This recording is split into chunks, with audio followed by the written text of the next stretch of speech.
false self is that which you think you are, that is out of alignment with what you actually are. Is heaven just a clean conscience? We're put through a public school system that turns us into robots. We are brought up to be disconnected from ourselves. God's not punishing you, you're punishing you. In order to become your true self, I always look at what's covering it. And so it's like, what, are you afraid of yourself? And you're gonna tell me that you're more badass when you're afraid of yourself? Like, no, sir. So how do we utilize this idea of God in a way that's useful?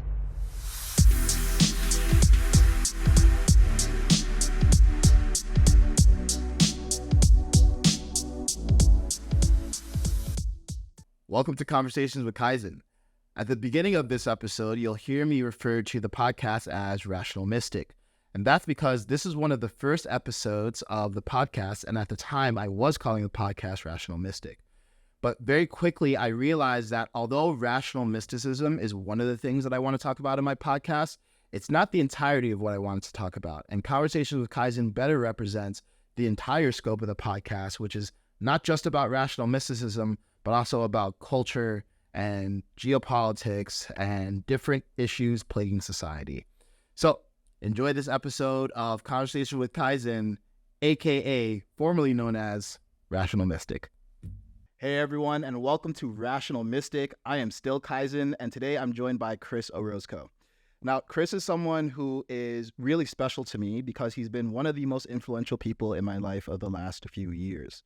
I met Chris at a point in my spiritual transformational journey where I was feeling like I had stretched out a lot, but really needed to come back and really ground myself and integrate a lot of that experience. And Chris is not only the best shadow work specialist I know on the planet, as far as I'm concerned, he's also someone who's just incredibly authentic and real.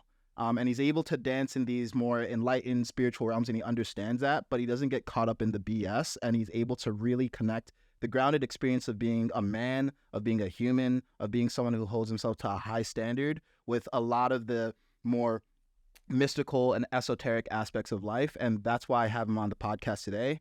And today we're going to talk about topics including masculinity, shadow work, God, astrology, Carl Jung and his teachings, and anything else that comes up spontaneously between us. So, Chris, so happy to have you here, man. Hell of an intro, man. It's an honor to be here. Thank you, dude. Honor to have you, and the intro was something I really wanted to say right, so I'm glad we got it. You nailed it, bro. And I'm honored. I'm all tingly. Cool.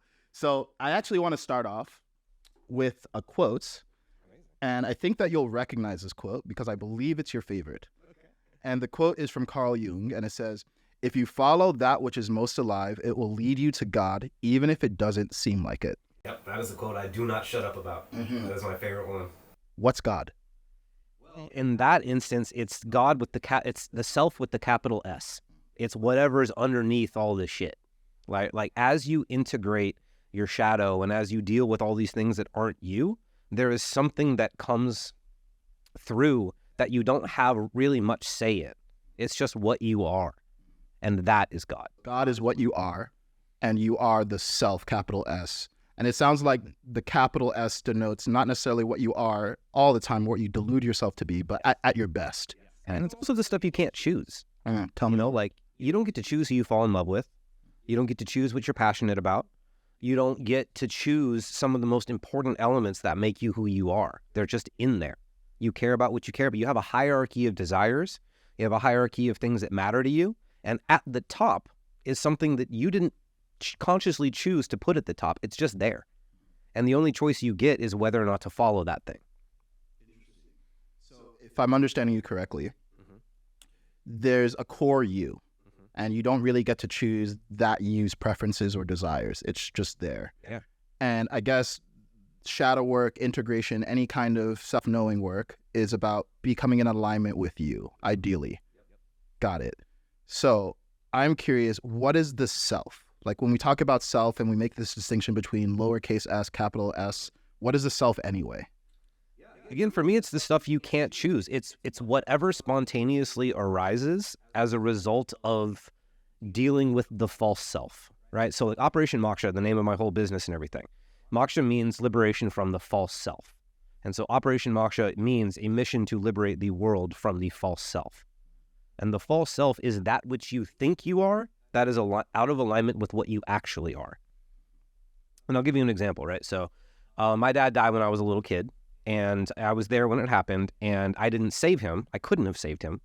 And either way, I still believed that I was a bad person for not saving my dad. It was like my fault that he died, right?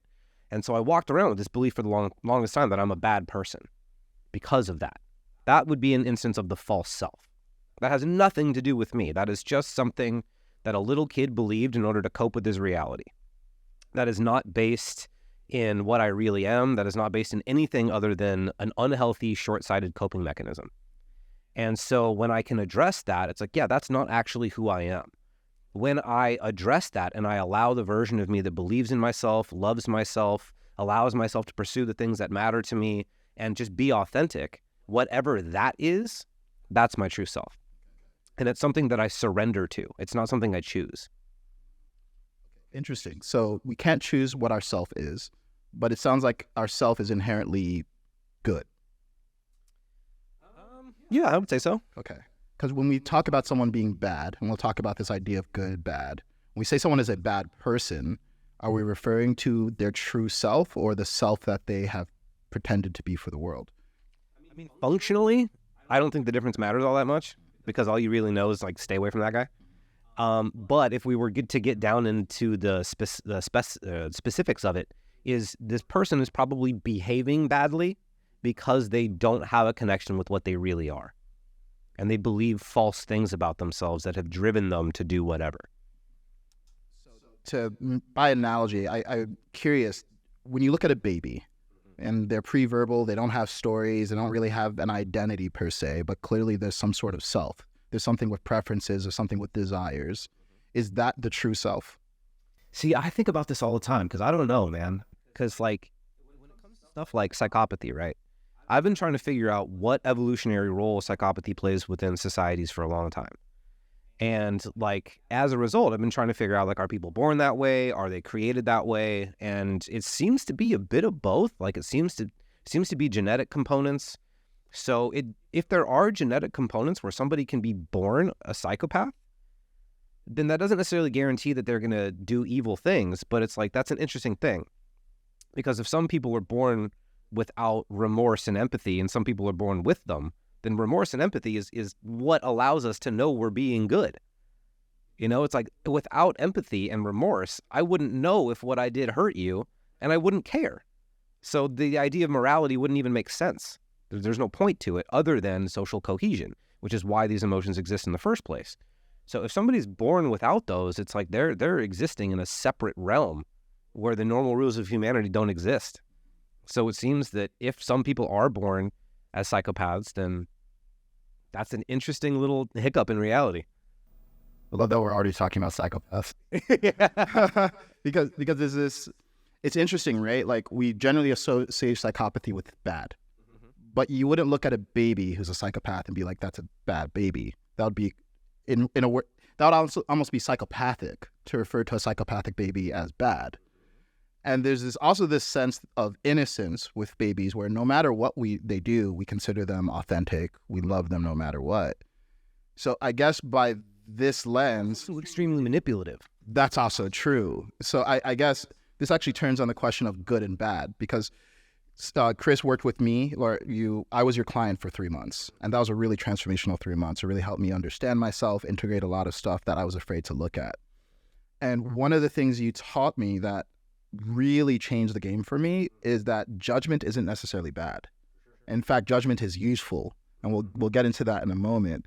So I'm curious, like, when we even call something good or bad, first of all, do you believe in good and bad distinctions? Well, I mean, there's things that are healthy, and then there's things that are harmful. And I think that's probably the right spectrum to think about it on. There's things that are good for yourself and the world and the environment, and then there's things that are detrimental to yourself and the environment. That's basically how I think about that. Okay, got it. So if we think about good and bad, maybe as proxies or substitutes, we could say healthy and unhealthy. Okay, so if there's healthy and unhealthy, does a baby who comes out of the womb and is psychopathic inherently fall under the classification of bad, unhealthy? I mean, that's a combination of nurture and nature. Right? Because it's like, I don't know if you heard about this or not, or maybe some of the other people haven't, but there was this guy that was studying brain scans of psychopaths. And then he discovered he was one because he's like, oh, I should look at my own brain scans. And then he's like, wait a minute, mine are the same. Holy shit. And he had a wife and kids, he had a family, and he was a high-functioning psychopath. He didn't know he was a psychopath, but he was studying them and found out as a result of studying brain scans. And so there's no guarantee that psychopathy is going to lead to inherently antisocial behaviors, like destructive ones. So there's no guarantee that that's going to happen. However, in a baby, I would imagine it'd be very difficult to even notice.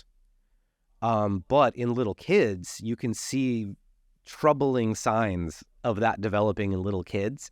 And that's where the interesting intersection of judgment and nurturing and all that. Because like if you see a little kid hurting animals and like doing all the quintessential antisocial stuff, then it's like, whoa, if we don't do something, this kid's going to go down a dark path. And so it's like you have to have enough judgment and wherewithal to be like, I don't know if evil is real, but if this behavior goes unchecked, it will lead to something that is so equivalent to evil that the distinctions don't matter. So it's like we have to do something about it. A lot of the time, I feel like in the spiritual community, there's this kind of refusal to engage with moralistic paradigms. Like there's this refusal to call anything good or bad. And one of the things you just said is like, I don't even know if evil is real.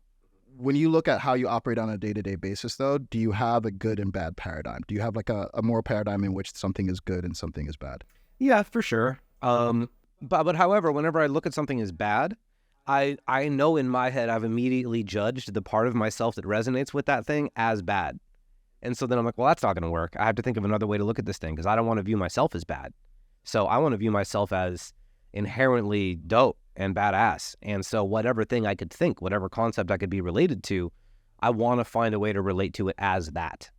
And so if I'm viewing something as bad, I'm viewing the part of myself that resonates with it as bad. And that's not good enough for me. You might view it as bad initially, but then you view it as a reflection on how you're regarding yourself.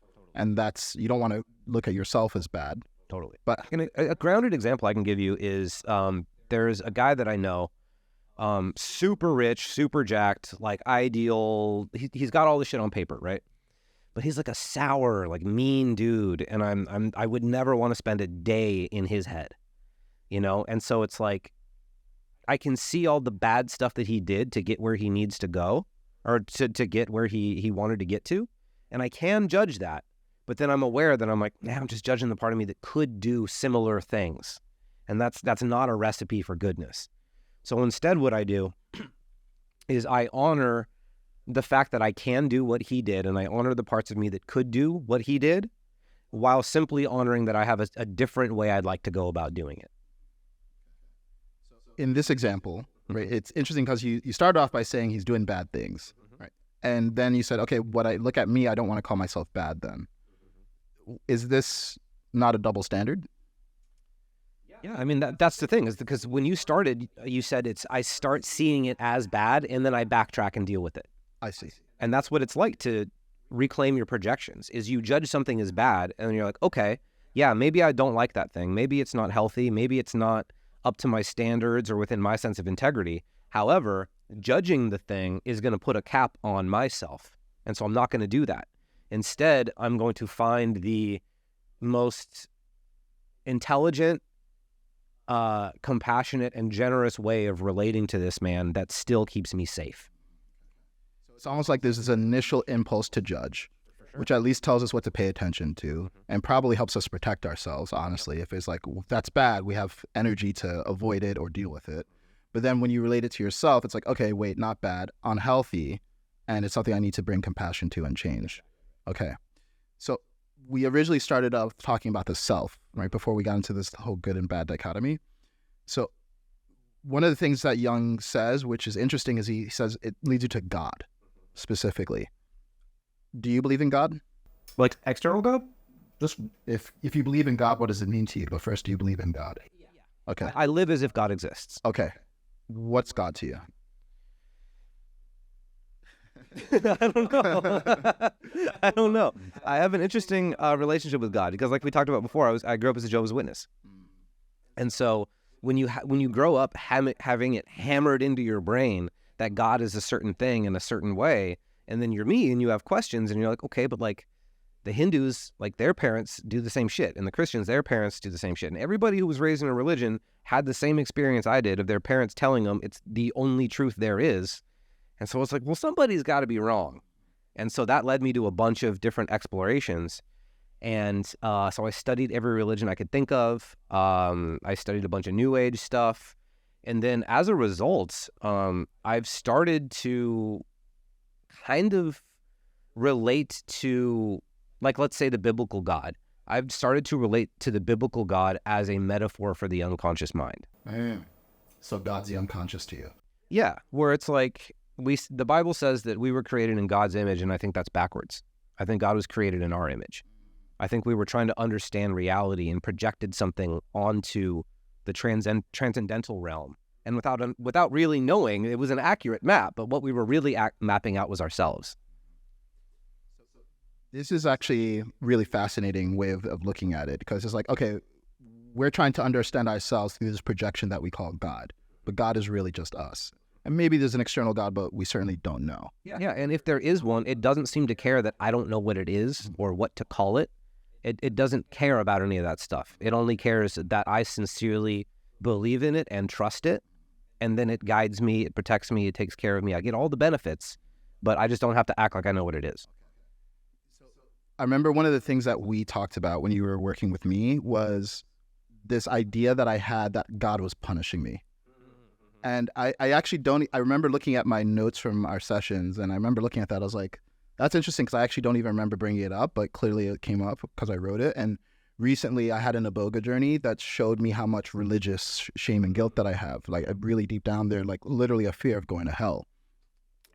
And it got me thinking of this, like this danger of deification, like deifying and making gods and believing. That's a whole separate thing. Yeah, and I want to talk about that, because there's this sense in which I used to be atheist, and then I reconnected with whatever, and I started calling it God, and that was very helpful for me. But there's also this sense that is actually really dangerous to think, oh, God is punishing me for something. You pointed out, it's like, no, God's not punishing you, you're punishing you. So how do we utilize this idea of God in a way that's useful, that animates sense of purpose and motivation and connection to the universe, but doesn't have the downside of making us feel like we're being punished by some external force? I love that, bro. So for me, the number one through line there is understanding, for me anyway, this is how I view it, is understanding all of that as a metaphor for the conscience. Because if you think about it this way, if you go against your conscience enough times, actually, let me back up a little bit. So the conscience is something in your mind that is with you every moment of every day for as long as you will ever exist. It knows every thought you've ever had. It knows every word you've ever spoke. It knows every action you've ever done. Sounding a lot like God so far.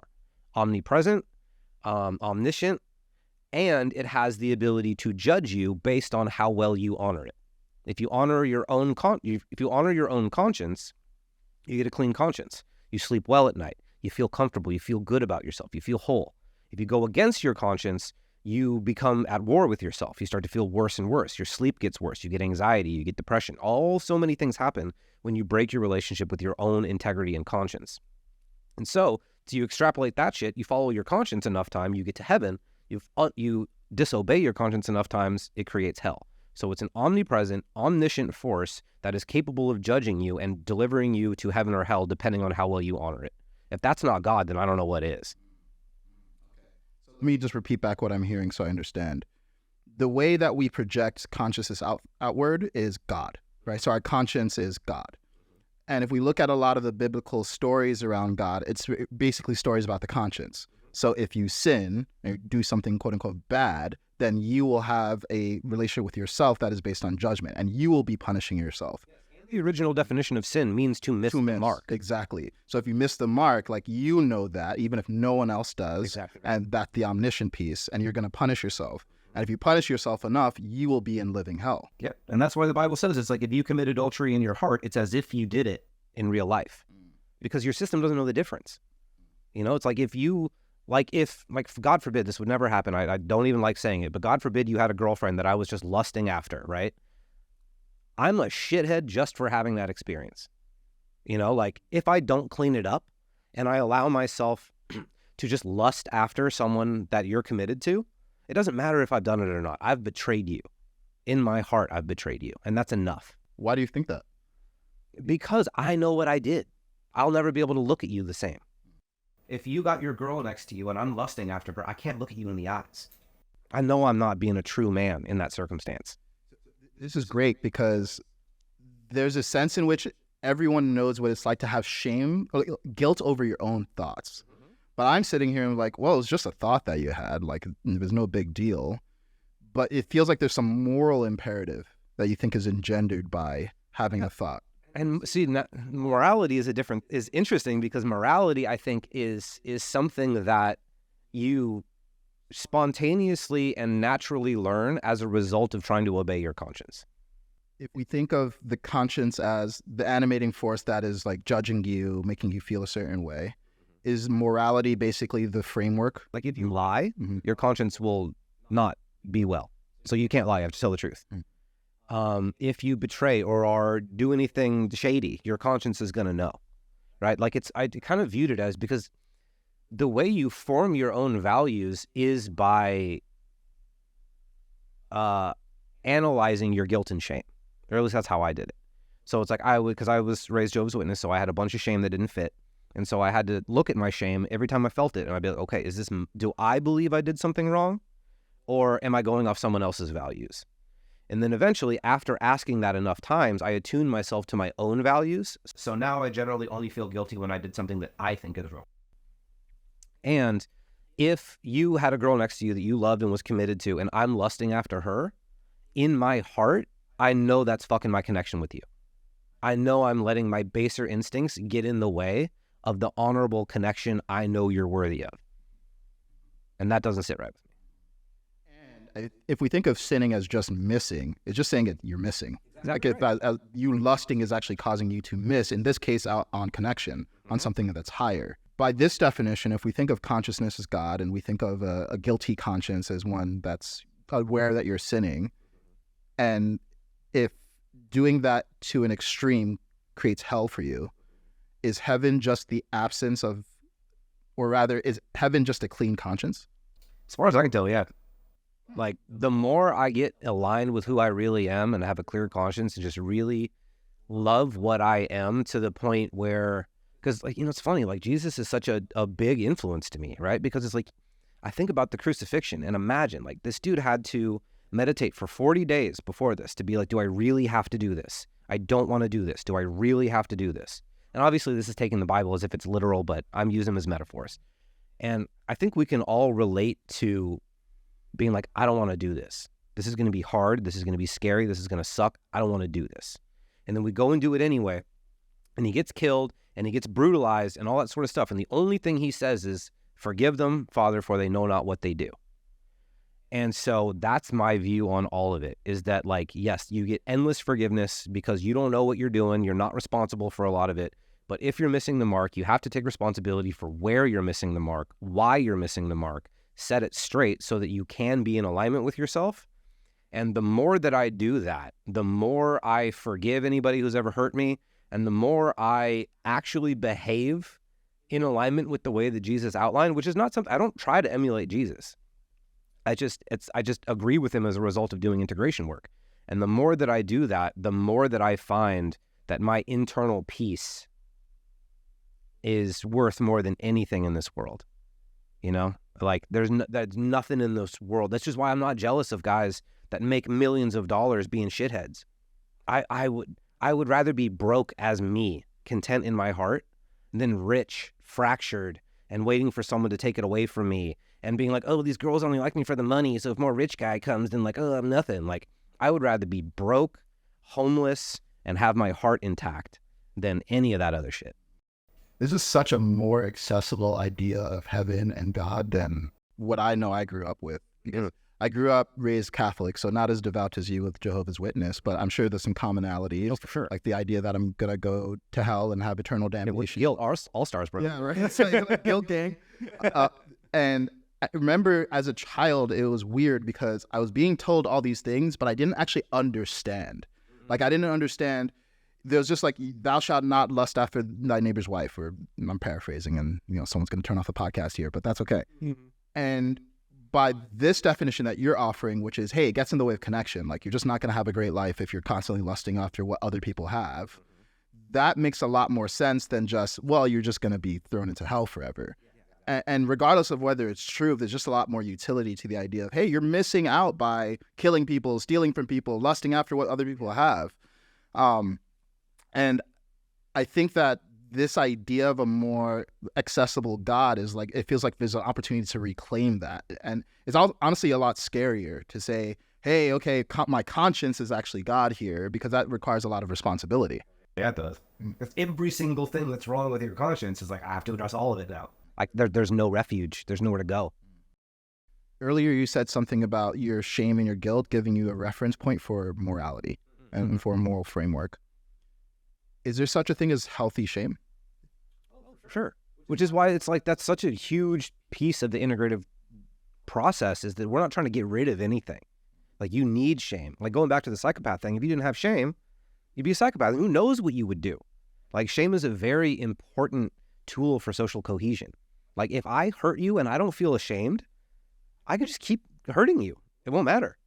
But if I hurt you and I know that I hurt you and I feel shame, then I view that as like, I'm being loose with the word God here, but I view that almost as God, your conscience, like rubbing your face in your own piss like a dog, being like, look what you did.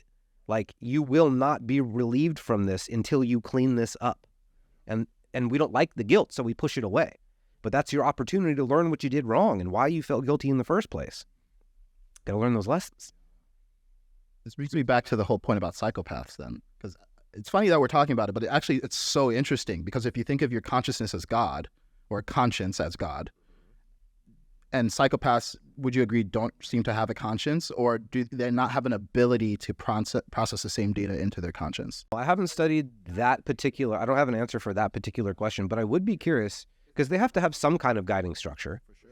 And so I don't, but then again, my guiding structure can also often be in conflict with my conscience. So like, the things I think I want can be in conflict with my conscience, but I wouldn't imagine a psychopath having that experience. They can probably just want whatever they want, and then just all systems go. But in a sense, it could actually cause them to not orient themselves properly. Oh, for sure. Because they might think, oh, I just want everything for me. And that actually gets in the way of social connection that actually could bring them greater rewards. That's actually a problem that sociopaths have.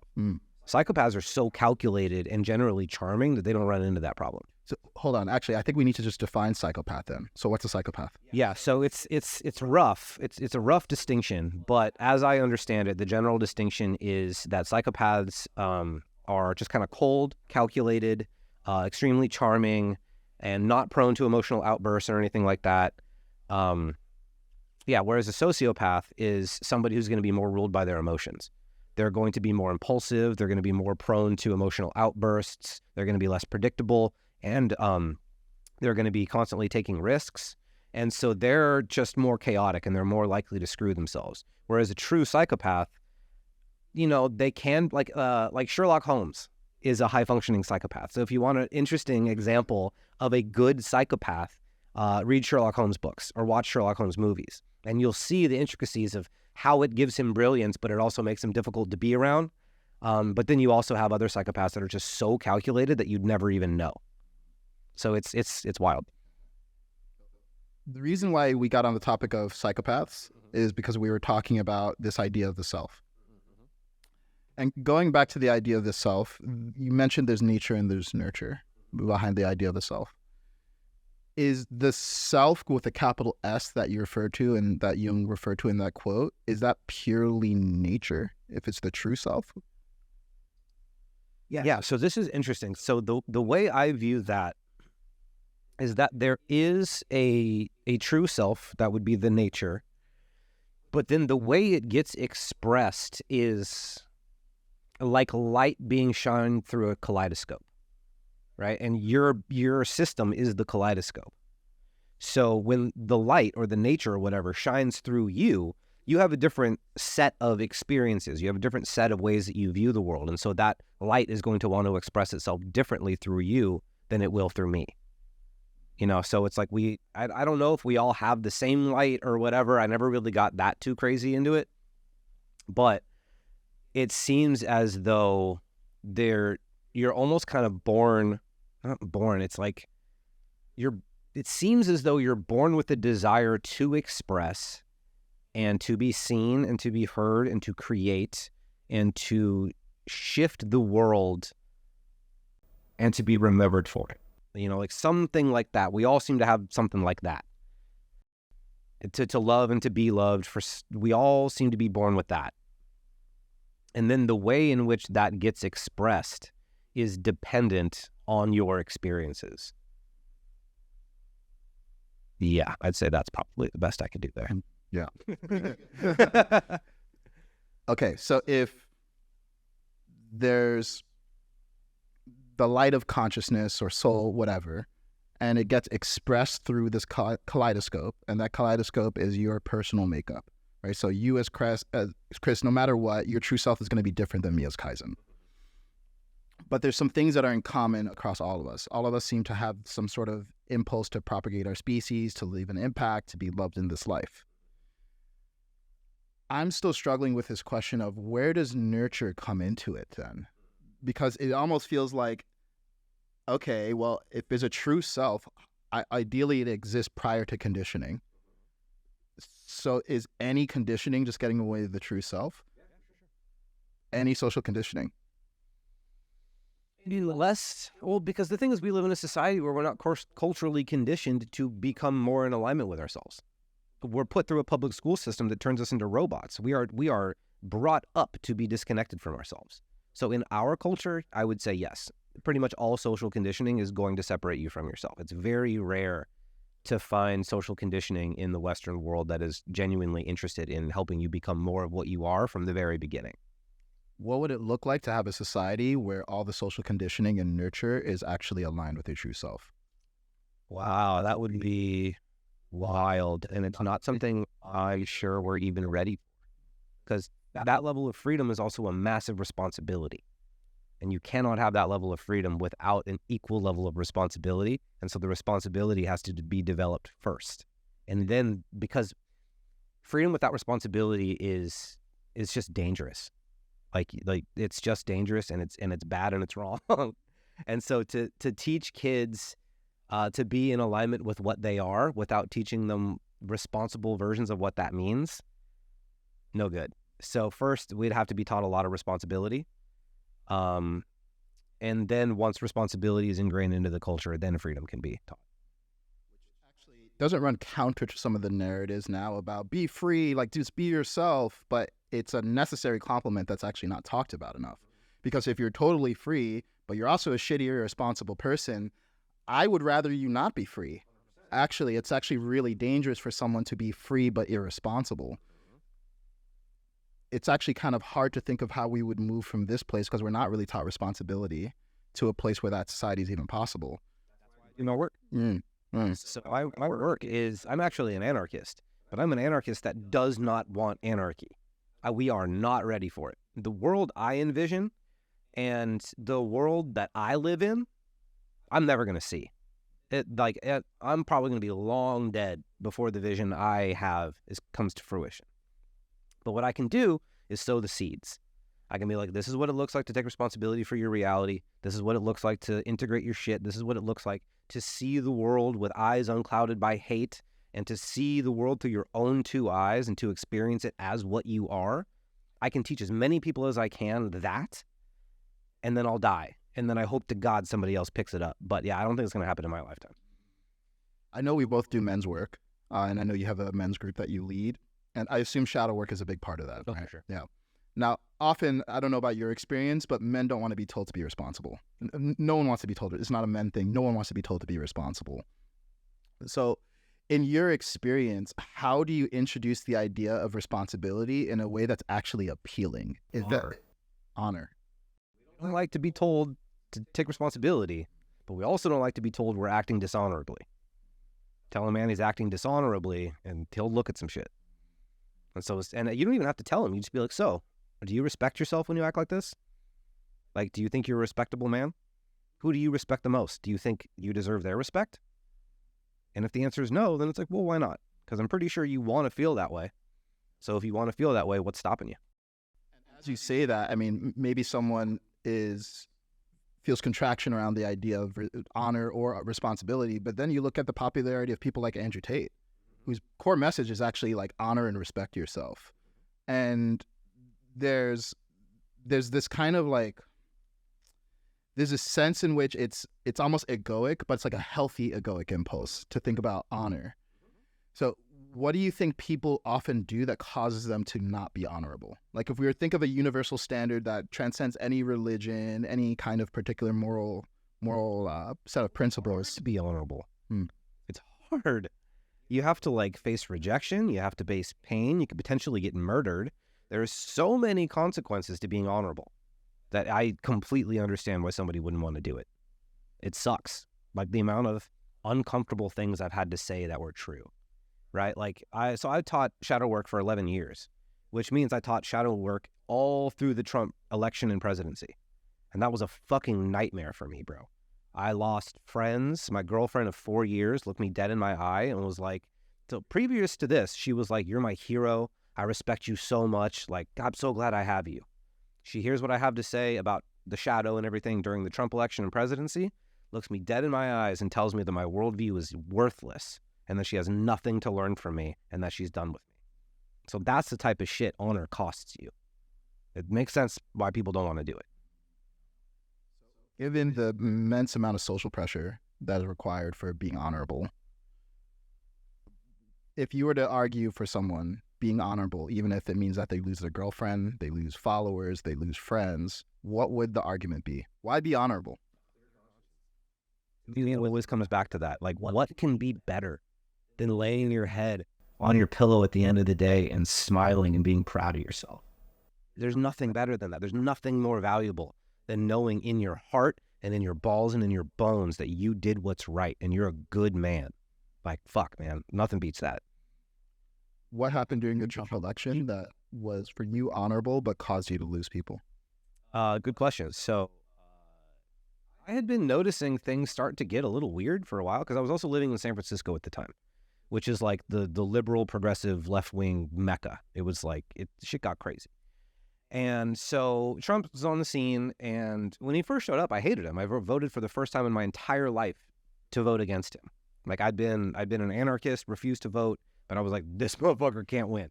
So I voted for the first time in my life to vote against him.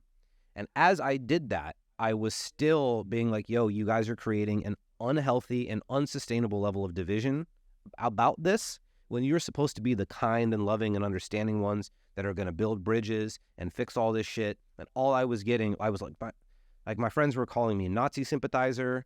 And all I was saying was like, yo, you're in order to hate them, you must hate the part of yourself that they resonate. To create this level of external division, you inherently create that level of internal division, and you cut yourself off and you're at war from yourself. There's ideas that are valuable to you that you can't access because some other people might think that way that you can't afford to be associated with. And it's personally unhealthy. It's societally unhealthy. There's just so much that's wrong about that. Even if the guy's as bad as you say it is, because I still think he's a dickhead. And like, yeah, he's funny and shit, but he went up on stage and was like, I could kill somebody on Fifth Avenue and get away with it. The moment you say that, in my opinion, you are no longer in the running for president. You cannot say that shit and run my country. And at the same time, I know that hating him and hating everybody that's like him is only going to make things worse. Back to what you said about calling something else bad and not recognizing that which is in you that resonates with that. Exactly. Because right. if you push that away as bad, you're not going to look at the part of you that is maybe similar in a way, even if it doesn't manifest in the same. Which is what I did. And all of a sudden I was like, wait a minute, these conservatives that I thought were my enemy the whole time, these guys actually have some good points. I didn't realize I agreed with them as much as I did. And like freedom of speech, only the right wing takes that as a immutable truth. And it's like, yeah, you need that. Yeah, I went through that similar transition. I remember the night, it was in 2016 that Trump got elected. And I was like, holy shit, like how did this guy get elected? And at the time, I don't know if I identified as anything strongly, but I was liberal, left leaning. And now these days, I'm like, dude, these people are fucking crazy. Like, it's like, I think of extreme left as, to me, just scarier than extreme right, because free speech is foundational and fundamental. Like, we can't move forward if there's not discourse. It literally just doesn't happen. But I'm curious now, as someone who deals a lot with the shadow, right, and can see how people can project and everything, what is it that is making Trump so appealing right now? Oh, he's a bulwark against that craziness. He's the one motherfucker that'll get up and be like, yeah, talk shit. I'm better at it. You know, like, you want to hit low? I'll hit way lower. Like, you want to call me and my people names? I will destroy you at a game that you're not willing to commit to. And the people that love him for that. Because I remember, as much as I hated him, I remember being glad that somebody was doing it. You know, because I remember, like, people love to act like this wasn't the case. But it absolutely was. Like, feminism got out of fucking control, bro. I was constantly being told to just shut up and listen, and then I'm a man, and so my opinion doesn't matter, and everybody likes to act like that's not how it was, but that's very much how it was. And no matter what you thought, you were called racist or a Nazi sympathizer and blah, blah, blah. Even if you were black or whatever, you'd be called a Nazi sympathizer or an Uncle Tom or some shit, just because you want freedom of speech, right? And we all saw how absurd that was. And then some dude finally stops it.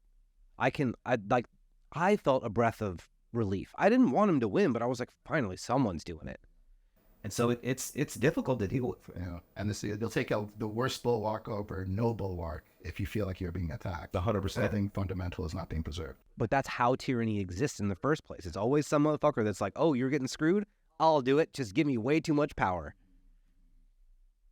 So what's the antidote, man? Like, how do we get to a world where we don't need a Trump to defend free speech because we're preserving it ourselves? Like, what is getting in the way of people actually embodying the parts of them and being bulwarks themselves for these things that we have these, like, we want to be strong men espousing? I think it comes down to a lack of responsibility, you know, because again, freedom is a responsibility. Like, when freedom of speech was codified into law, when all of our freedoms were codified into law, they were codified into law under the pretense that we would protect them. And it was our responsibility to protect them. And we didn't.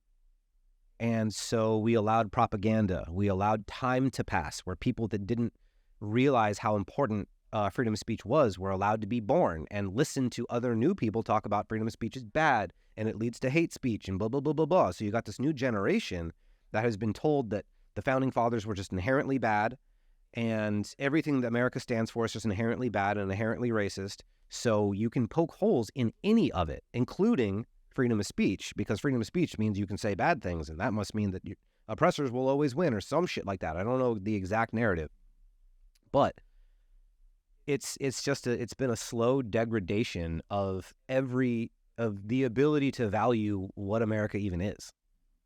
And that's fucked, because America's got its problems, man, for sure. But man, what it was, that's worth loving and that's worth protecting. Yeah. Cool. Running for presidency. That was inspirational, man. Thanks. I'll take that. That's why I'm an anarchist. I genuinely believe the founding fathers had anarchist ideals. And those are the ideals I believe in. And that's the core of my being. So when I see people trying to get rid of those, I'm like, bro, you don't know what you're doing. We've talked a little bit about just cultural trends and just like collective animating forces. And I know as someone who respects Jung, you're familiar with the idea of the collective unconscious, of course. So first, describe to us what the collective unconscious is. Everybody has their conscious mind, and then they have your unconscious mind, but then there's the collective consciousness and the collective unconscious. And the collective unconscious this is a wild ass example. I don't know why this extreme example is the one that showed up, but the collective unconscious is like when something keeps happening in the environment, but nobody knows why, and they're all surprised about it, and they're like, why does this keep happening? Like school shootings. And it's like, why does this keep happening? It's like, well, motherfucker, you got like a lot of stuff in your unconscious that you're not dealing with, and it's coming out in these ways. So on the personal level, your unconscious is the thing that will like either propel you towards your dreams or sabotage them, depending on whether or not you're in alignment with them. And on a collective level, anything that isn't dealt with consciously gets expressed through the unconscious, which is why a lot of these weird behaviors that we're having are showing up as a result of people repressing so much that everything that they repressed is showing up in unconscious ways. Earlier you mentioned that the unconscious mind is the self, capital S, or God. The unconscious mind is a mechanism that I guess if the self were the gas, then the unconscious mind would be the engine. So the self, and we're talking capital S here, is powered by the unconscious mind. That I don't know. Because if we're going to stay in the realm of rational, science doesn't know that yet. Yeah. And so I don't know that yet. Yeah. So we're speaking at least by analogy, right? Because originally we talked about the Jung quote about God, and then we said God is the self, right? And then there's a relationship between the self and the unconscious mind. And it's unclear, but there's a relationship there. So what's the relationship that you see between the collective unconscious and the self? Got it. Yeah. So, I mean, on a collective level, we are not connected to the self. And we are vastly disconnected from the self, like to the point that it's absurd and laughable. And so as a result, everything that we repress and act like we don't want to have a part of us is going to be shown up in the collective unconscious, right? So like a good example is like, there's a lot of dudes who are really, really, really embracing their feminine side. Like this whole femboy thing is becoming really big. And it's like, no shit. Just a couple of years ago, there was this massive campaign telling us about how masculinity is bad. And then all of a sudden the young women are just like, oh, toxic masculinity is now my talking point. And if you do these things, I won't like you. And so as a result, the boys are like, okay, I guess I'll become super feminine then. I'll become a femboy. And then all of a sudden I'm noticing women, like younger women, are like, oh, I love these femboys. And it's like, you're adapting. That's the collective unconscious doing what it's got to do. The women, these younger women have decided that they don't like masculinity anymore. And so, you know, the men have to put that away. And so they become this other thing as a survival mechanism. And none of it's really conscious. None of it's really aligned with the self, I don't think. But it's just a way of adapting to what the collective consciousness is doing. Okay. So if we go back to the framework that we've established as far as the terminology goes, if this small self, we can call it the thing that you keep telling yourself that you are, is what's actually animating most people and animating the culture. This femboy, hyper-feminized, emasculated man isn't what the true self wants. It's not what women truly want. It's certainly not what men truly want to be. It's actually this projection that we're moving toward. And in a true self, in a connected world, we wouldn't have this stuff at all. Yeah. Which is being what they are, and they would understand. So I made a big assumption when I started coaching. I made a big assumption that fundamentally, underneath it all, we are more similar than we are different. And I tested that for a long time. And so my whole shadow integration framework is based on that assumption. And I tested it for 10 years.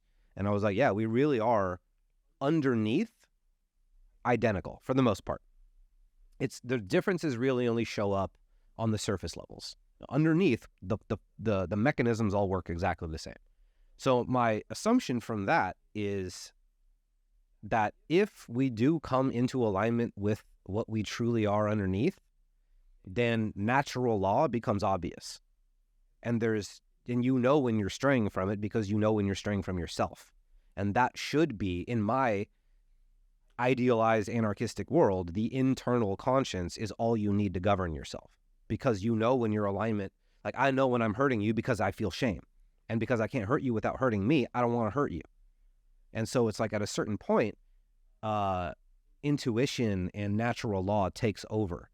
And we don't have that. And so this also comes down to the fact that like the quote, God is dead from Nietzsche, like we have been trying to replace God for the longest time. And the only thing that we have found is ideology. And we are seeing how bad ideology is as a replacement for God. It just doesn't work. Maybe a replacement for God is the self. That's what I think. Yeah, it's like maybe the long arc of history is going from the death of this God and everyone believing this external thing to the belief of ourselves as God and taking responsibility for that shit. Which is part of the biblical prophecy as well. Part of the biblical prophecy is that mankind will attempt every version of governance that it can think of until it inevitably fails and God has to take over. Like that's the whole point of Armageddon. And so if you look at that from a metaphorical perspective, it's like, yeah, we're going to try every ego-based thing because like communism on paper sounds great, but then you factor in the human being and what it is, and you understand why it never works. And so we keep coming up with these ideas of what should work, but they're out of alignment with what we really are. And so at a certain point, we're going to have to be like, all right, this isn't working. We are actually a thing with a nature, and we have to build our rules from the inside out rather from the outside in. And when we do that, then it's going to work. I guess in the prophecy, we come back to God, which is coming back to ourselves ultimately. And that's coming back to responsibility and actually saying we understand ourselves well enough that we actually don't need to give authority to anything, including a government, to your whole point about anarchy. And anarchy has this negative connotation, but what it's really saying is to be so responsible and so free that no government is needed because everyone's taking care of themselves and taking care of one another. It's not anti-authority. It's saying the authority is within you. No one externally can tell me what to do because I have an internal authority that I trust more than anything. We're not ready. No, we're not ready. We're not ready. Which is why this is the first time I've ever even talked about being an anarchist on a podcast or anything like that, because I don't talk about it because people get the wrong idea. You know, it's just like, I'm not one of those violent revolutionary people. I'm not going to go with a black mask and throw fucking bricks like a fucking idiot. I'm going to like make a big difference and help people shift their perspective so that maybe one day the world I envision can become a reality. Earlier, you talked about, you mentioned on the sly, rational, because science hasn't proved it. Which is interesting because before science is a relatively new invention, like the scientific method. Before science, we still had frameworks, esoteric frameworks. And I know you're someone who's into the esoteric, but of course you have a very nuanced perspective on some esoteric books like the Kybalion. I know you're an avowed hermeticist. I love that. That's as close to a religion as I have. Yeah. And I'm curious, like, pre-science, what do we know to be rational? Like, if without science, where does rationality lie? Because it's not like rationality was introduced with science. Yeah, I know. Men have gone crazy asking that question. Like the whole I think, therefore I am. Bullshit. Well, I mean, Descartes had to almost go crazy in order to get to that. Yeah. So it's like, that's a dangerous question, bro. Like, But also, I mean, I remember when I was at Harvard and I was a freshman, or maybe I was a sophomore, I started first reading philosophy books because I went to a crappy public school before and there was no philosophy. So so it was a big jump, and I was like, oh shit, I want to be cultured. Philosophy, let's learn about philosophy. for sure. And I remember I came across, cogito ergo sum, like I think for I am. And I think obviously for its time, it was an advancement in understanding consciousness. But when you think about it, it's like, no, it's not. You think, therefore you are. You experience, therefore you are. Like in the absence of thought, you still know you're having an experience. And I think a lot of these, Yeah, that's fair. these Western philosophers, half the reason why it seems like a lot of them were frankly pretty depressed is because they were so identified with their minds too. 100%. And they didn't have ideas that we take for granted. Like, think about it. In order for Descartes to go through what he went through, he had to genuinely have the experience of, I have no fucking clue what is true. I have no reference for how to even decide what is true. And like, we take for granted that we have that stuff. But imagine living in a world where that's not taken for granted. Like, that's wild. It's hard to imagine. The truth that you're referring to is the truths uncovered by science? Yeah, just having some kind of baseline reality, Because like that's the whole point of philosophy, is to figure out what is happening and like how to best relate to it. And so before we had decent answers for this stuff, it hurts to think about what it might have been like to be Descartes or to be one of these other guys that didn't understand reality at all, but has to figure it out. Like, that's wild to me. But on that note, I mean, we still found some solace in esoteric frameworks. And one I actually want to talk about is astrology, which is really interesting because I've gone through not a 180 on astrology, but I've really shifted my perspective on it because I used to believe it was complete nonsense, so stupid. Then I had my first astrology reading 2 years ago, and some of the insight, I was like, this is like really, really spot on. Okay, what's going on here? And then I came across this Carl Jung quote about astrology that I want to share with you. And it's pretty long, so bear with me. The fact that it is possible to construct a person's character fairly accurately from his birth data shows the relative validity of astrology. It must be remembered, however, that the birth data are in no way dependent on the actual astronomical constellations, but are based on an arbitrary, purely conceptual time system. The astrological zodiac on which horoscopes are calculated no longer corresponds to the heavenly one. So basically saying that the I think the Gregorian calendar is what astrology was originally based on. It, yeah, the stars aren't in those positions anymore. That makes sense. But he said, if there are any astrological diagnoses that are in fact correct, this is not due to the influence of the stars, but to our own hypothetical qualities.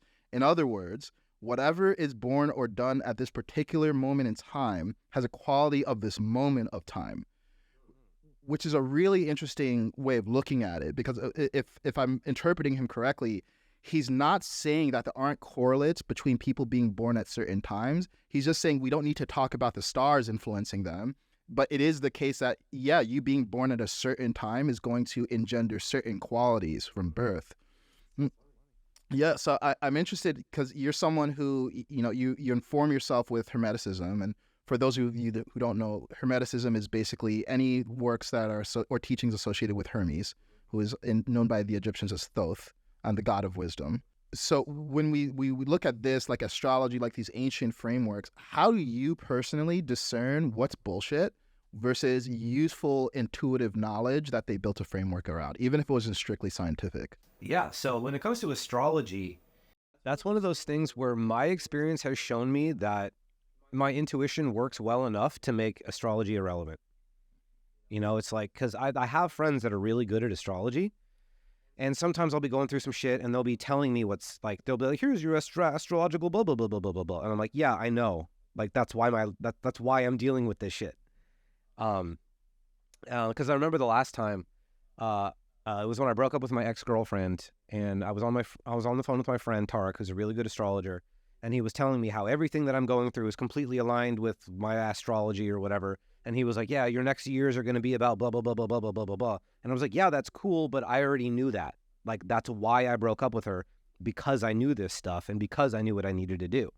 And that's generally been my experience, is that astrologers can't tell me anything I didn't already know.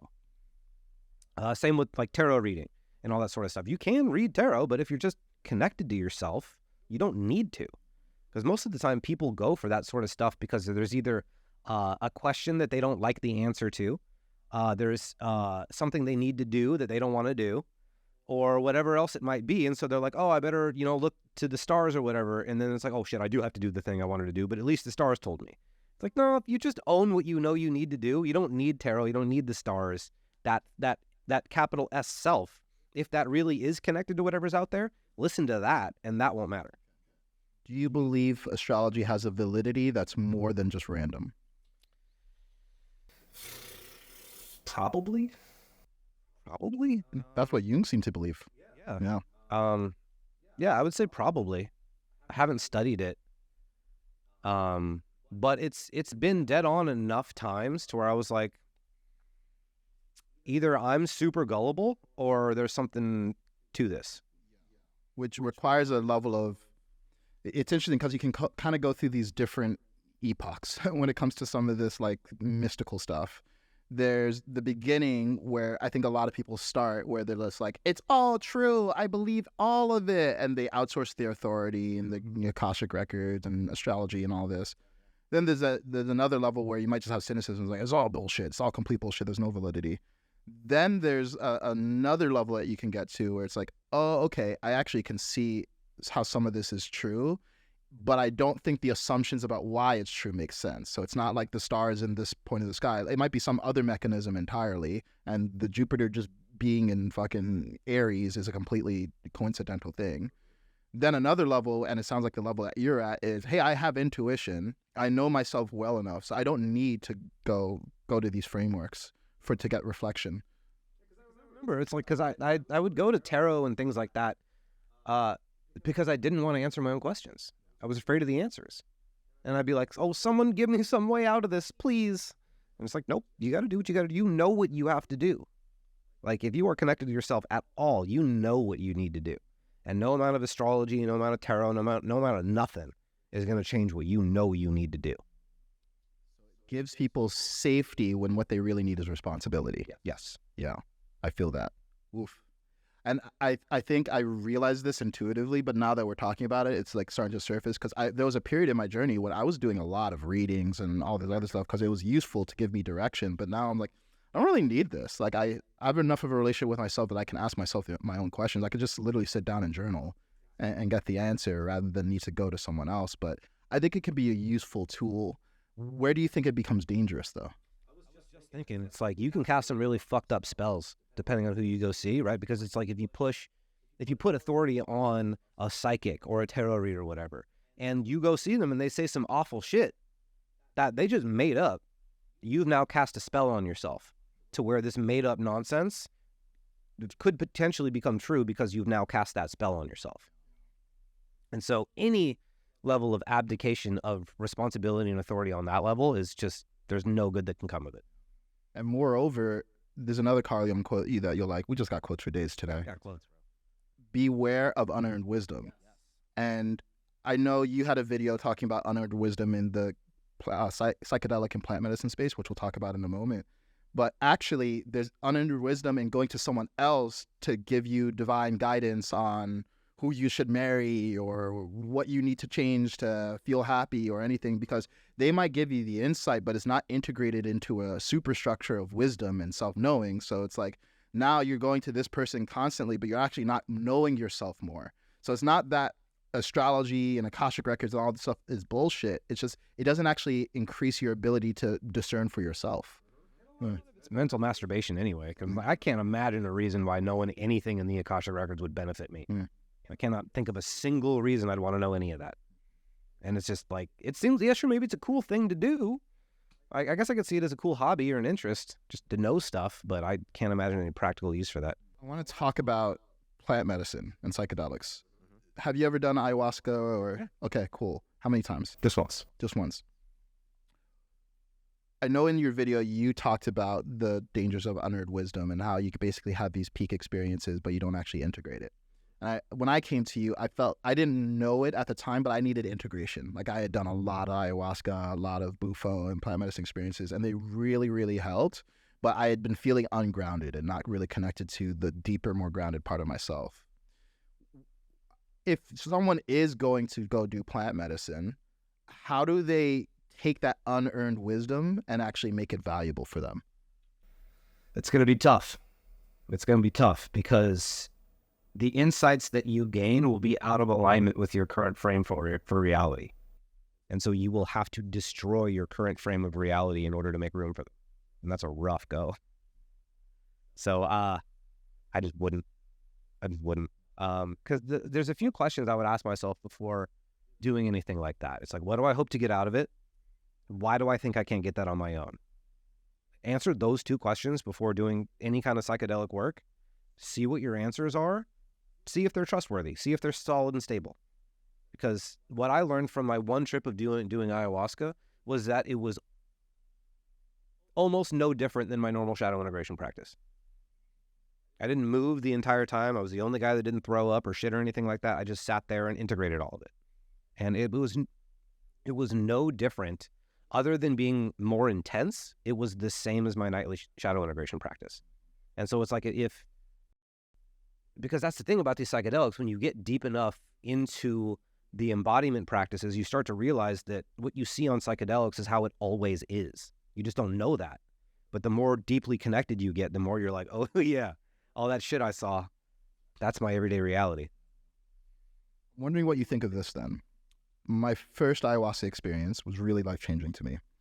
And at the time, I remember those 3 ceremonies over the course of 2 days. And on the third one, I had an experience and I just woke up and I was like, I believe in God now. And more recently, I've actually had some skepticism of that conclusion because I was like, well, I could have just said I had an experience and I came back to my senses. Like I have a level of sensitivity. I can feel what's there. I could feel myself. I could feel life. And actually, most of the plant medicine experiences I've had have not come with some piece of wisdom, like some insight, or I very rarely, if ever, have seen visions. And I've done like 15 ayahuasca, like a lot of bufo, a lot of yeah. So that's interesting. I'm very much, it's a body thing. It's always body. It almost feels like I'm just like getting my sensitivity upgraded. So given that, obviously the job's already done and we're here. But if that's primarily what someone was getting out of the experiences, would you still say it has the danger of being unearned wisdom? 100%. Why? Because whatever insight you get it will go away the moment you sober up. And if you get attuned to a frequency that if some part of you gets attuned to a frequency that the rest of your system is not ready to vibrate at, you're going to suffer. And if you don't know how to deal with that, you're going to suffer a lot. So it's unearned wisdom because you're getting attuned to frequencies you didn't earn and that you have no business being attuned to. You learn information you don't know what to do with. You experience realms of emotion that are out of alignment with your identity and your worldview. And so to try and come back to that, you have to understand that your fundamental way of viewing the world is out of alignment with your experience. And so you fundamentally have to shift the way you view yourself and everything if that experience is going to make any sense to you. I feel like I did. Yeah, you probably did. Okay. I don't trust most motherfuckers, but I trust you. Cool, thank you. Yeah. Yeah, and it's funny because now I actually feel uncomfortable talking about plant medicine. I even did an Instagram story today where I mentioned my recent Iboga journey, and I trust myself with plant medicine, but I actually don't want to encourage other people to do it because I can see how far people can just like fucking lose it. And I think in an intentional container with proper integration help, it can really, really catapult your progress in a good way, but that's the minority. Most people, you just enter a different kind of delusion, one in which you're believing in things that are not really there because it feels good, and you conflate that with it actually being true. It feels good does not mean be true. Yeah. It's tough because even a lot of people that do like psychedelic integration, they don't mean the word integration the same way I do. They don't mean psychological and mental integration. They mean more like helping you be okay with what you saw and like all that sort of stuff. It's not a matter of getting those insights into your being and having them be a part of you. It's more like, okay, you saw some crazy stuff. Like, let's get you grounded. Let's get you back into the world. And not so you can forget about it, but so it's like you can just go back to who you were. You know, that to me, that's not integration. Integration is like, how do you take what you saw into your everyday life? What's the difference between how you do it and how you see it done? Like, if we think from a methodological perspective, like, what are you doing in integration that what most people call integration is not actually doing? Yeah, so I'd have to think about a specific example because I remember specifically watching this one dude talk about psychedelic integration, and I was like, okay, cool, like great, he's doing an integration talk, and then he described what integration was, and I was like, ooh, it's not that. And I wish I could remember exactly what he said, but it was. I remember feeling as though it was shallow, and as though it wasn't actually about what did you see, or what did you experience. And what beliefs and part of yourself was that out of alignment with, and why? How do we get that in? That's not what I saw. And that's what I believe is necessary. Is to be like, okay, you met God. That probably fucked you up. What's it like to come back into this after meeting God? Probably weird, right? So it's like, okay, what about that is weird? What about that is making it hard for you to be in your body? What about that is freaking you out? Like, let's explore that. And that's what I think is important. I'm so glad you said that because it's about your body. Yeah. Like if you're not coming back to your body, if you're not actually feeling different moment to moment, not believing new stories, like what's the fucking point? And that's part of my problem with a lot of this. We talked about the dangers of deification.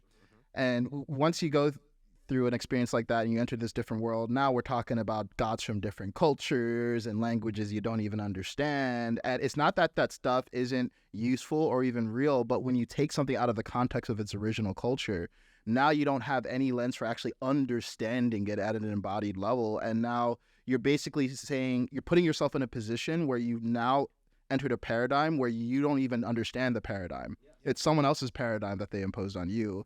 And then everything has meaning that doesn't actually exist. I can tell you as someone who spent, honestly, a lot of the last 3 years confused. It's a deeply confusing place to be in because everything seems like a sign, everything seems connected, and you can make it true. Like your mind is that powerful. Like if anything's magic, your mind is.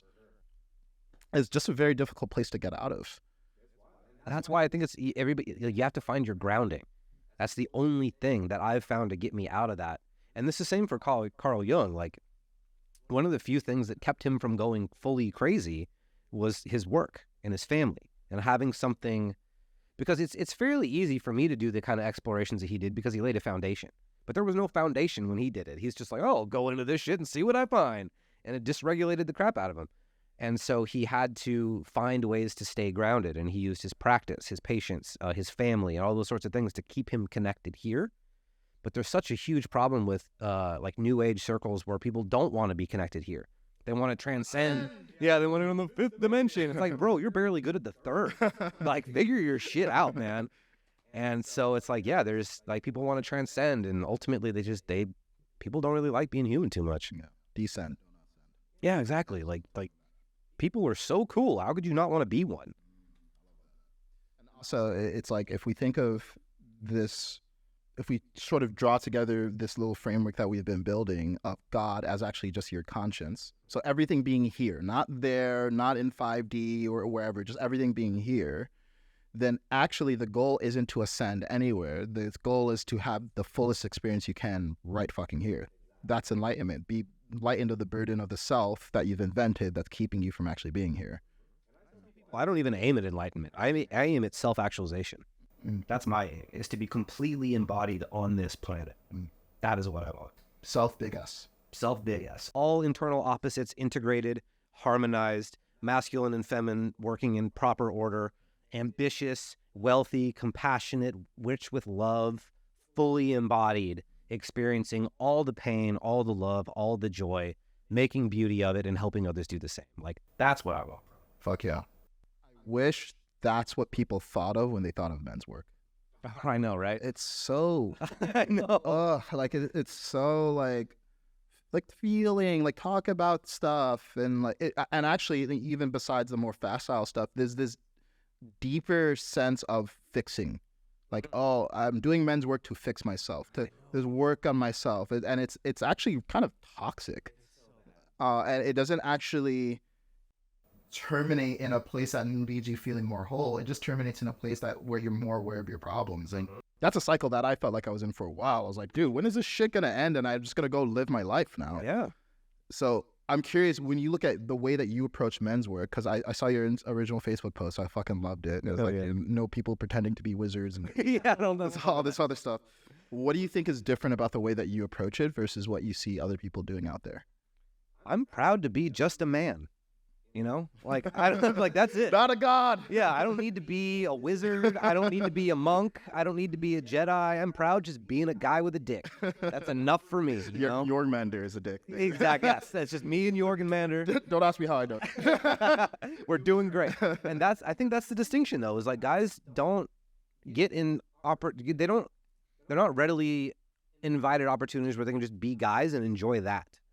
You know, it's like so many men's groups are like, come embrace your inner wizard and your inner blah, blah, blah, blah, blah. And it's just like, nope, that's getting you away from what you are. Don't get away from what you are. You don't need to be an evolved man. You don't need to be a conscious man. You don't need to be anything other than a good man. That's enough.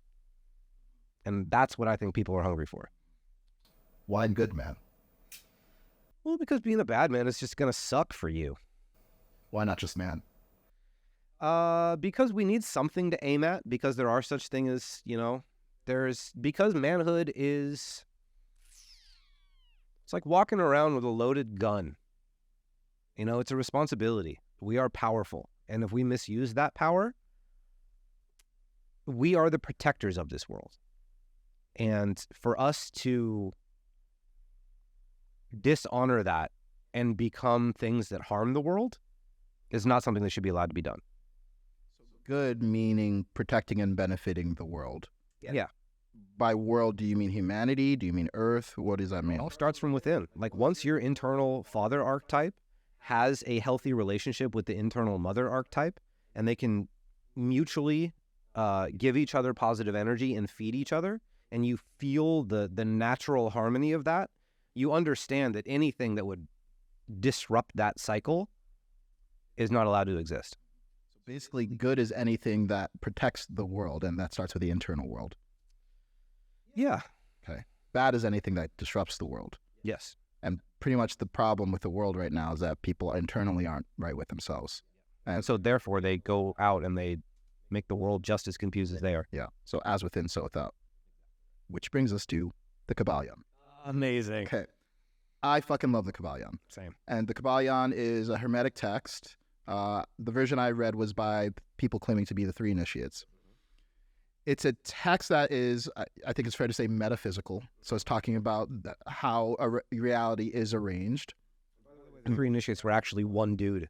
Oh, cool. Yeah, and he wrote other books, and they're really good. Cool. But the resistance, or the thing that I'm trying to reconcile is, okay, there's work here, and if you read the Kybalion, it just seems self-evident. Some of the truth is like, That's what I like about it. yeah, if you just like examine your own mind, where it's like, oh, this makes sense. But the origin of it, the source, is like, oh, it came from Hermes, or even you're telling me three initiates. It's actually one guy. I'm like, who the fuck wrote this thing, and where'd he get it from? Hermes ever even existed? Yeah. So how do you orient yourself toward these sources that maybe they're real? Like maybe Hermes was real, but we don't know. How do you reconcile a lack of understanding of the source with the value of the material itself, especially when you're consuming esoteric texts that do have a ton of value? I took a fairly scientific approach to it, you know, like when I was first getting into any kind of new agey, occulty, anything like that, I would test everything. And I'd be like, does this actually work? Is this cognitive bias? Is this a real thing I can trust and lean on? And so I've had that mentality for like 15 years or so. And so I've developed my entire spiritual understanding from that mentality. And so for me, it's kind of like, I'll take an idea that works from anywhere. I don't care where it came from. If it works, I'm taking it. Which is one of the important things about having an integrative mindset, is that like I can hate everything about you, but if you have one good idea, I'm taking it and I'm going to use it. And so that's part of it for me. Like, I don't know if Hermes is real. The three initiates could be, that one dude could be a total dickhead for all I know. But what I know is that the laws stated, I can't help but observe. Like, there's nothing I can do about it. Like, it really does appear as though everything is created from the mind. Like, even on a quantum level, it seems as though that's true. We don't know that 100%, but it seems to be that way. We know for sure everything vibrates. That's certain. If you look close enough, as above, so below, the law of correspondence is inescapable. The law of gender, also inescapable. Like, all of these things, if you just think about them, you're like, yeah, that's all over my reality. It's not a set of beliefs. It's just, yeah, you're right. That stuff is happening. So I should probably learn how to work with it. Value, just keeping an open mind here, what value do you think we get by ascribing these documents, occult texts, esoteric texts, to sources that seem mystical in nature? Like, why? It would be interesting to run an experiment where no one is allowed to refer to Hermes or Thoth or Ra or any of these gods. Yeah. And what would happen if we just had, oh, these are just some teachings. I would love that, bro. Yeah. So if that's world A, right, where there's no appeal to authority, to divine authority, what would be missing if we were in world A rather than world B, which is where people are invoking deities and all this other stuff? Because it feels like there's something valuable about saying, oh, it came from Hermes. Some of that comes from, if I had to venture a guess, I think some of that comes from just humankind's desire for there to be something greater, you know? And we don't care. We don't really care what it is. We just want there to be something greater, someone that has seen beyond what we've seen and can give us the information from what's beyond. We love, which is another thing to be careful about, is we love secret information. When we think we're the only ones that have knowledge and we're the right ones and everyone else is wrong, like, bro, people get high on that. And so when you're like, oh, I have the secret teachings from Hermes, it's like no one else has these. It's like, ugh, like that's enough to get high on in and of itself, thinking that you have the truth that no one else has. And it's given to you from on high. It's like, well, then we got to trust it. Because it's like, if you're going to, like, you have, let's say you have your beliefs rooted in Jesus Christ, right? And I'm just like, yeah, well, mine seem to work. Who cares about what I say? You have the Messiah at your back. I need something equally powerful. As you say this, let's play with this theory. If people had the level of self-worth that I think we all want to have, like if we instead of looking for something greater, we believe that we were great, we wouldn't need to look anywhere for any authority. because we would have a level of responsibility and self-knowing that would mean that, hey, I don't need to refer to something I can't see or know. I am it. And I've tested the theories. I can see the truth of it. And there wouldn't be a need to appeal to anything greater because, like, no, I am great. So it almost seems like it's a function, here's a hot take, a function of having a humiliated society where we've been humiliated to a point where we think we're lower and we need to grovel to some higher thing that to save us. And existential reasons for that is because we were talking about earlier, like, we're not ready for anarchy. That's where that idea comes from. There's a higher ideal that we're not worthy of yet, that we have to become worthy of. And so I think that's where a lot of it comes from, is like, God is the internal extrapolation of the highest ideal you can aim at. And it's like, yeah, we're far away from that, bro. So like, yeah, there is something bigger and greater than us that we are not worthy of. And we don't have to grovel, but we do have to understand that we are not close to what we could be. Now, here's where we go back to the original question of what would be the value of thinking of a deity. One thing that is interesting is I went to Egypt recently, and they have a really developed cosmology. And there's really interesting and valuable stories, parables about Isis and Osiris and Horus and losing the eye and all these different deities. And I was thinking, it's like, okay, regardless of whether it's useful, these stories, are much more memorable than just the teachings themselves. Like, I think for whatever reason, the human brain just operates well. The stories are powerful. They move people like nothing else does. So there's a sense in which, hey, I don't need to actually believe in Hermes or Thoth. I can invoke the idea and what it represents, and that can be a guidepost for me.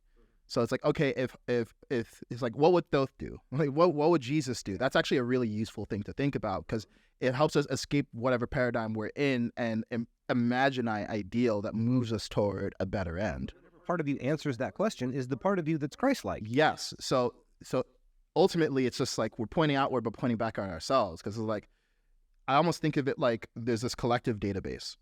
And in that database, there's a bunch of files. Right? And some files like, okay, Egyptian god, Thoth. What does Thoth represent? It represents wisdom, knowledge. He apparently created writing and reading and all these things. It's like, okay, I don't need to believe that I'm transmitting something and in communion with something outside of me, but what does that represent that is important to invoke right now? And then it's like, hey, remember Jesus. Okay, when everyone thinks Jesus, like, obviously people have different interpretations of Jesus, but we all have common tropes that we associate with him, like selflessness. Like, that's a useful thing, whether Jesus was real, whether Jesus was really this person that we've made him to be, probably not, honestly. But that seems to be the value of having these mythological correlates for ideals. Like I said before, it like gives you access to that part of yourself. But where I see a lot of people go wrong is people have these beautiful experiences of like having Christ come to them in a vision, right? And then they're like, oh my God, his unconditional love and forgiveness was so much that it brought me to my knees and blah, blah, blah. And then I devoted my life to Christ. And it's like, bro, that was you. It was your love. You can summon that at any moment. All you have to do is learn how. And it's so sad to me to see people, because I've learned that, because there's that quote from Camus, and he's like, in my endless winter, I discovered, or in my deepest winter, I discovered an endless summer within my own heart, or something like that. I don't remember the exact quote.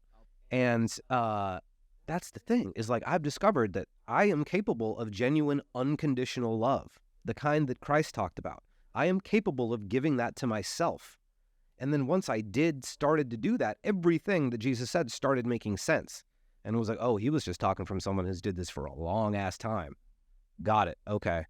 And it's so sad to me to see people abdicate that as if they can only get their forgiveness and they can only get their grace from an external entity that may or may not show up at any given time. And it's like, fuck, dude, you were capable of that the whole time. Sad. It's really sad. And if you look at what Jesus said, I mean, obviously, we don't know how faithful the current representations of the Bible are of his actual life. And it seems like he was a historical figure, even if some of the divine aspects are within question.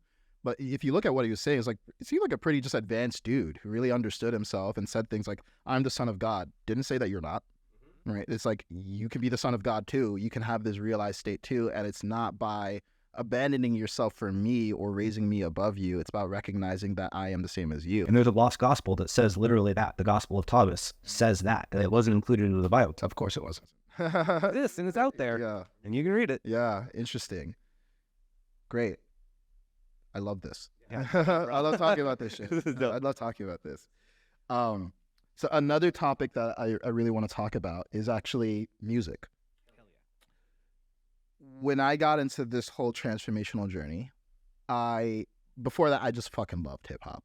Like I didn't give a fuck if it was toxic, whatever. I just fucking loved hip hop. There was a way that it made me move that for sure. no like medicine music or other anglicized whitewash thing could put you on your grind like hip hop. Yeah, and it literally and actually as I became more connected to my body, I found that literally nothing moved my body in the same way. Like it just like got me going in a way that nothing else could.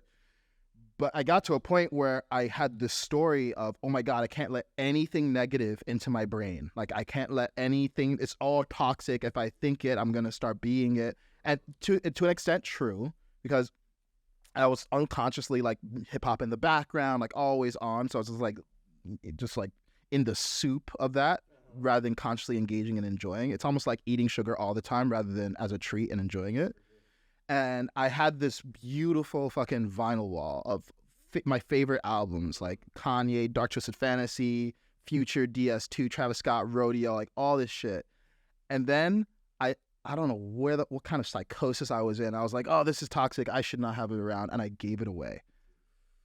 It's all these beautiful vinyls. It's amazing art that I really connected with. And recent moment, that's probably a hell of a thing to do for yourself, though. I guess, and there's a sense in which it was liberating, I guess, but honestly, it felt more like an abandonment of myself because I didn't feel good about it. I felt like, fuck, like I like this, but I can't have it, and I think there was an authentic part of me is like, no, I fuck with this. I treat it like fiction books. Like I'm not trying to go out there and like be a gangbanger and bitches, money, hoes. I just like the fiction. It taps into a certain part of me. And I know that you're really into punk rock. So I'm curious, like, how do you think about these things that can have a negative influence? Like, that's real. Like, I'm not saying that if I listen to hip hop, I'm going to go shoot someone. But I think a society that's listening to hip hop is probably more likely to have crime than one without it. But it's also likely to lose out on a lot of positive, beautiful things. So how do you personally engage with darker influences that you get a lot of enjoyment out of? If you were to actually listen to the lyrics of the punk bands that I listen to, they say almost the same shit I do. I'm very lucky to have grown up on punk rock. I found punk rock when I was in 6th grade, and it saved my life, and it guided me, and it helped me become who I am today. So there's a lot of it that is really good, powerful, potent music for a young man to listen to. I feel very good about most of the music that I listen to. That's not at all what people associate with punk rock. That's not what I associate with. I know, because they don't know punk rock. Yeah, interesting. But punk rock it's radical self-responsibility. It's like the world is fucked. You better do something about it. Don't listen to anyone else. Believe in yourself. Do what is right. Be who the fuck you are and make the difference in the world you can make. That's punk rock. I can't say that I found that in hip-hop. Or, not true. I mean, there is conscious hip-hop. I just think a lot of it's boring and kind of corny. And part of me is like, I should just go make like actually fun to listen to conscious hip hop that's like empowering. And there are a few people. I think Kendrick is notable as having a more conscious bend and being listenable. Although ironically, I don't find him as listenable as some other guys at his tier. He's just not someone who I throw on. It's like, oh, this is fun. He's just still a little bit serious. So I mean, in your case, it sounds like you just found influences that kind of scratched the itch, but were positive. They're positive. It's funny though. The ones I have to be careful of is like pop punk, like the Blink-182 style shit. That I actually have to be careful with because it's a ton of emasculated, whiny little bitch boys complaining about their problems. And so I have to intentionally like block out what they're saying and just be like, I love the fucking riff right here. And just like get into the guitar or whatever, but just be like, don't listen to what he's saying, bro. But where I really have dark influences is I like horror comic books. Like my favorite comic series is called, it's a Japanese series and it's called Berserk. And I know Berserk. It's about as dark as you can make a story. I can't think of a darker story. Actually, no, I can, but that one was written just for the sake of being dark. But which one is it? It's called, any of you fucking hentai dorks are going to know this. It's called what's it called? Metamorphosis. Okay. Do not look it up. Do not read it. Definitely don't look it up. God, it's Definitely don't ever look at this hentai called, what was it called again? You're not going to be happy if you read it.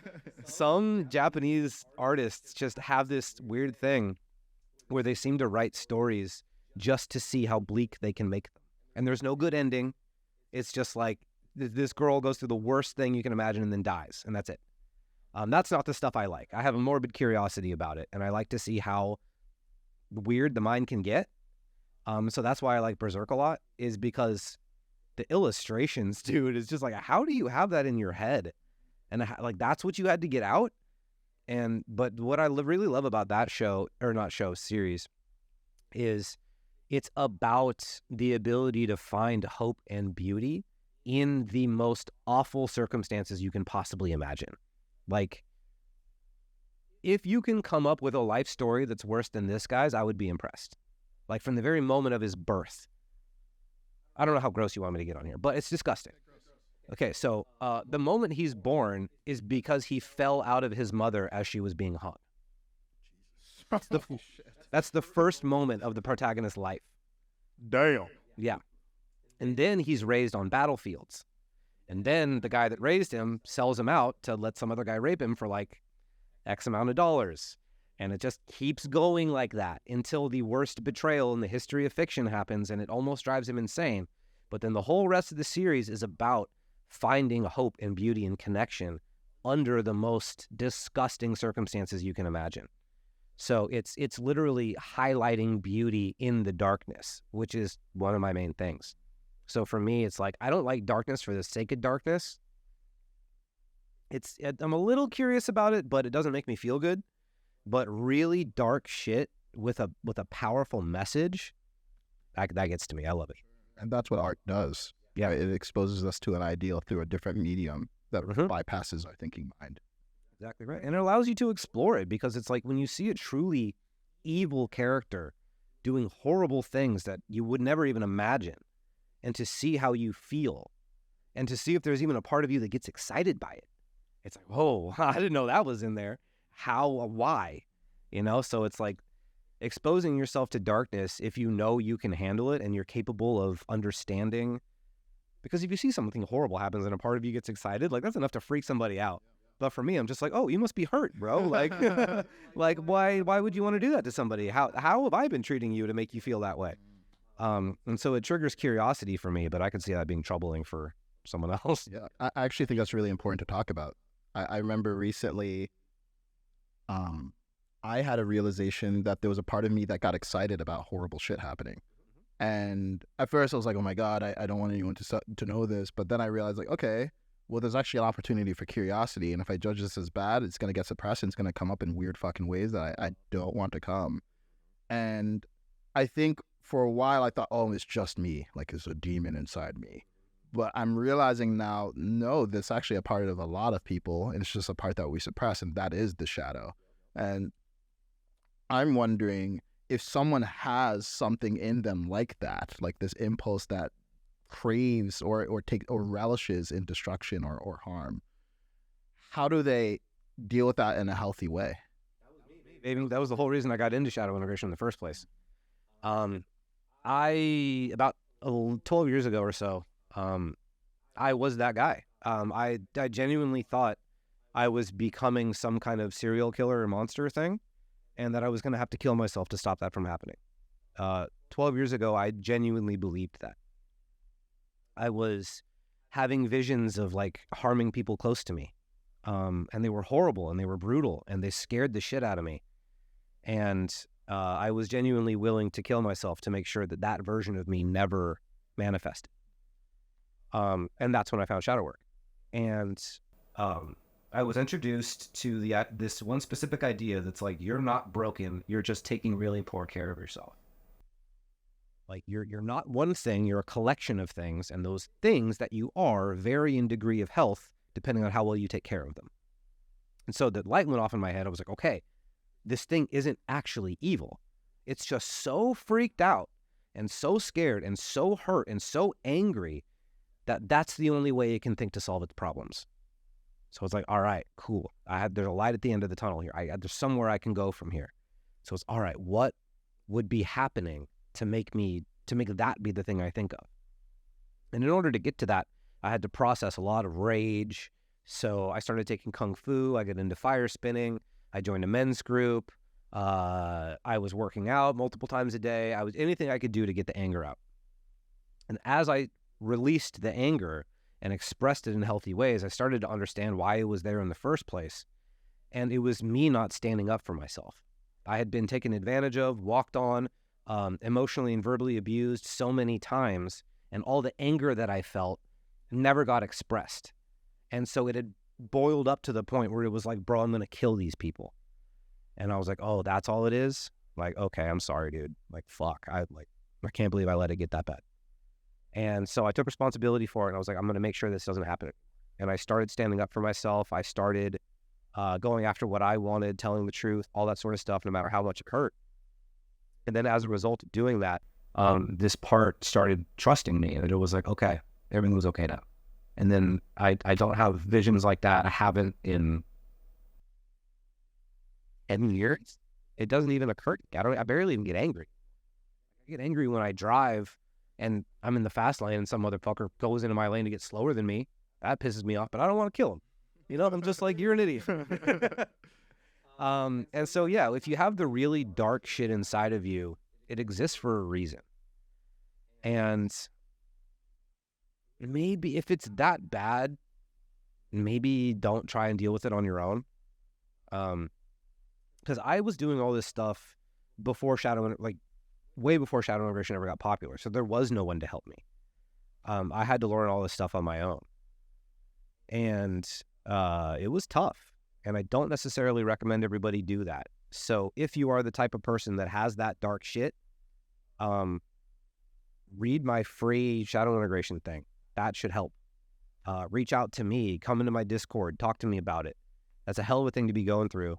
And to know that you want to face it takes a tremendous amount of courage and a tremendous amount of internal power.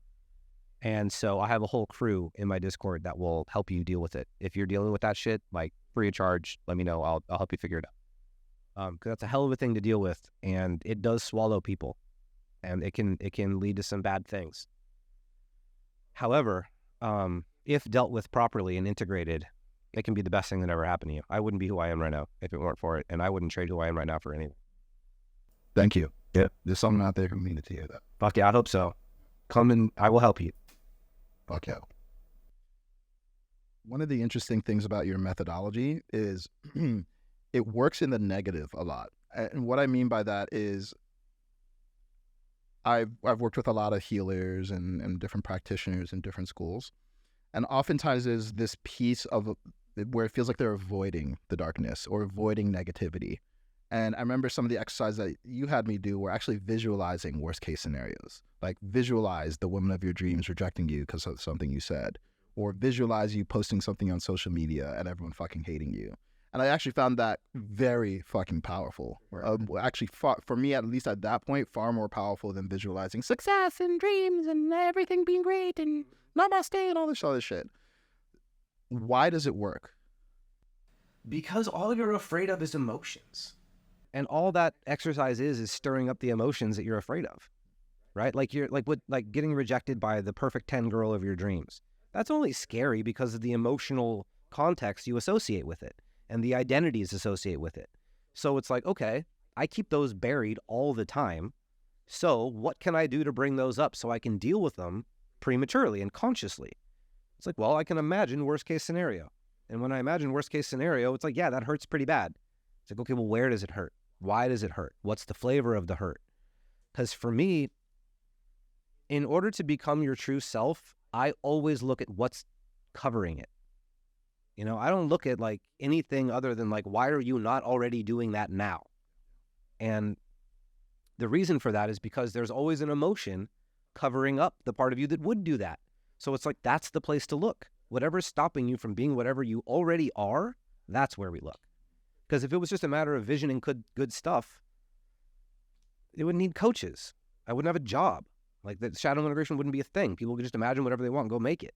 But the fact of the matter is, you can imagine the most beautiful thing in the world, but be so scared of it that you never do it.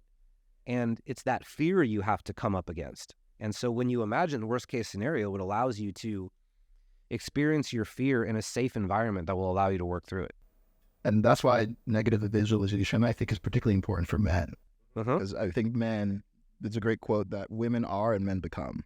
So a man's life is about progressing and doing hard shit and facing death over and over and over. The little deaths, the deaths of the ego, the death of the small self. And the beautiful thing about the mind, because the mind can get a bad rap sometimes, is that it allows you to simulate that death before it happens so that you can actually live what you're looking to live. And I know you attract mostly men as clients these days, right? I think that's telling, because I think mostly men, I think men especially need shadow work, because men should be pushing their edge and facing death constantly, and better to face that prior to the experience than in it. Yeah, it's just like, I can't imagine anything badass and masculine about running away from your emotions all your life. No. Like, that's just not... That's not tough to me. Like, what's tough is being able to, like, feel the full brunt of existential despair and not lose your footing. Like, I'll trust that guy. Yeah. And everything you're fearing is a feeling. Exactly. That's it. And so it's like, what, are you afraid of yourself? And you're going to tell me that you're more badass when you're afraid of yourself? Like, no, sir. No, sir. Chris, fucking amazing conversation, bro. Yeah, dude, it's incredible. Thank you so much for your service in the world. Thank you for so much for serving past versions of yourself who are going through what you used to go through. Thank you so much for being the same exact person every single fucking time that I see you. That's my pleasure, bro. Thank you for saying that. Thank you for holding a high standard for the thoughts that you have, for the beliefs that you have, and what you share. And the world needs you, so I'm glad that you're here. I love you, bro. I love you too. Thank you for everything. It's an honor to be here. Man, yeah. Every interaction I've ever had with you has been amazing. So being here and seeing all this and getting invited on, man, I got goosebumps talking about it. It's an honor. I fucking love you, bro. I'm glad to have met you, man. Yeah, likewise. And men need honor, so I'm glad that we have it. Damn right. Cool. So where can people find you and learn more about you? Operation Moksha is my name on everything. So on Instagram, or you actually just go to operationmoksha.com. So it's Operation and then MOKSHA. MOKSHA. No one's going to say it right, but it doesn't matter. That's my website. That'll give you all my socials. I have a really great free shadow integration resource that I just released on Saturday. I designed it to be the best free shadow integration resource on the internet. So you can get it free on my website. It's got a journal on it. It's got every practice I could think of. It's got my entire shadow integration framework laid out on it. I didn't hold anything back. I gave you all of my secrets. So if you can do it for free without hiring me, go fucking do it. And Chris is a master. So definitely anything he's giving away for free, hop on that. And he's been doing this for 11 years now. So the dude has seen pretty much everything you can see in this space. So if you're someone who's going through any of the topics that we discussed today, this guy can help you because he helped me. So that's it for Rational Mystic. Thank you so much for watching. And please remember, if there's someone who you think would benefit from the conversation that we had, don't forget to share it. And we're going to have more videos coming out every week with conversations just as deep and powerful as this. So if you enjoyed this, please leave a 5-star rating. It really helps to spread the message and share the wisdom. And have a great life. I'll see you soon.